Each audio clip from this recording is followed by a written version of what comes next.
আমি কাল রাতে চলে আসি তালসারি থেকে কলকাতা। আজকে আফটারনুনে আফটারনুনও না, আমি যখন জানতে পারি এটা বোধহয় তখন 4:30-5টা হবে। যে এরকম একটা ঘটনা ঘটেছে ঘন্টাখানেক আগে কি ১.৫ ঘন্টা আগে এরকম শুনলাম। মানে আমাদের শুটিং ডে লাইট শ্যুট তো শেষের পথে আমাদের সিনিয়র আর্টিস্টরাও কলকাতার জন্য রওনা দিয়ে দিয়েছে। মানে গোড়ালি জলে একটা ড্রোনের শট ছিল, তার আগে এমনি মেন শট হয়ে গেছিল, ওই কন্টিনিউটি মেনটেন করে ওইটুকু জলে গিয়ে একটা শট ছিল, নর্মালি হচ্ছিল। সেখানে শটটা নেওয়ার সময় রাহুল একটু বেশি এগিয়ে যায়, সেই সময় বারণও করা হয়, ইউনিটের থেকে বারণও করেছিল, কিন্তু সেটাও এমন কিছু জল না। কিন্তু অ্যাক্সিডেন্ট তো বলে আসে না, বোধহয় যা শুনলাম একটা বড় ঢেউ বা কিছু একটা এসেছিল, ডিসব্যালেন্স হয়ে দুজনে হিরো হিরোইন দুজনেই পড়ে যায়। এবং তারপর আমাদের ইউনিটের যারা ছিল সবাই মিলে ঝাঁপ দেয় ওদেরকে রেস্কিউ করবার জন্য, সে তাকে ধরে ফেলতে পারে।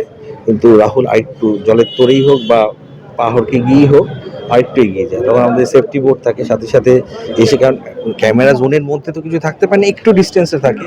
ওই মানে 15-20 সেকেন্ডের মধ্যেই বা 1 মিনিটের মধ্যেই চলে এসেছি, এসে ওই বোটের ছেলেরাও লাভ দেয়, দিয়ে ওখান থেকে ওকে রেস্কিউ করে এনে গাড়ি করে যখন হসপিটাল নিয়ে যায়, ইন বিটুইনও ওর জ্ঞান ছিল, সবই ঠিক ছিল। এবং হসপিটালে যাওয়ার পর আমরা জানতে পারলাম, ডাক্তাররা যখন দেখেছে তারপরে, যে জানায় যে ও আর নেই আমাদের মধ্যে।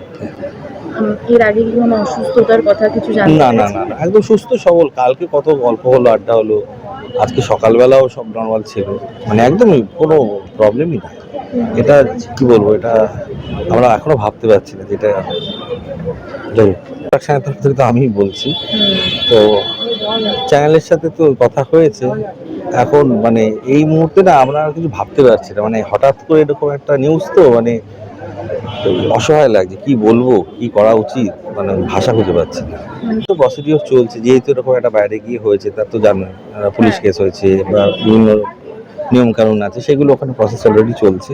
সেগুলো হলে কখন কি আনা হচ্ছে আমরা জানাবো, আমরা যখনই জানতে পারবো আমরা জানাবো।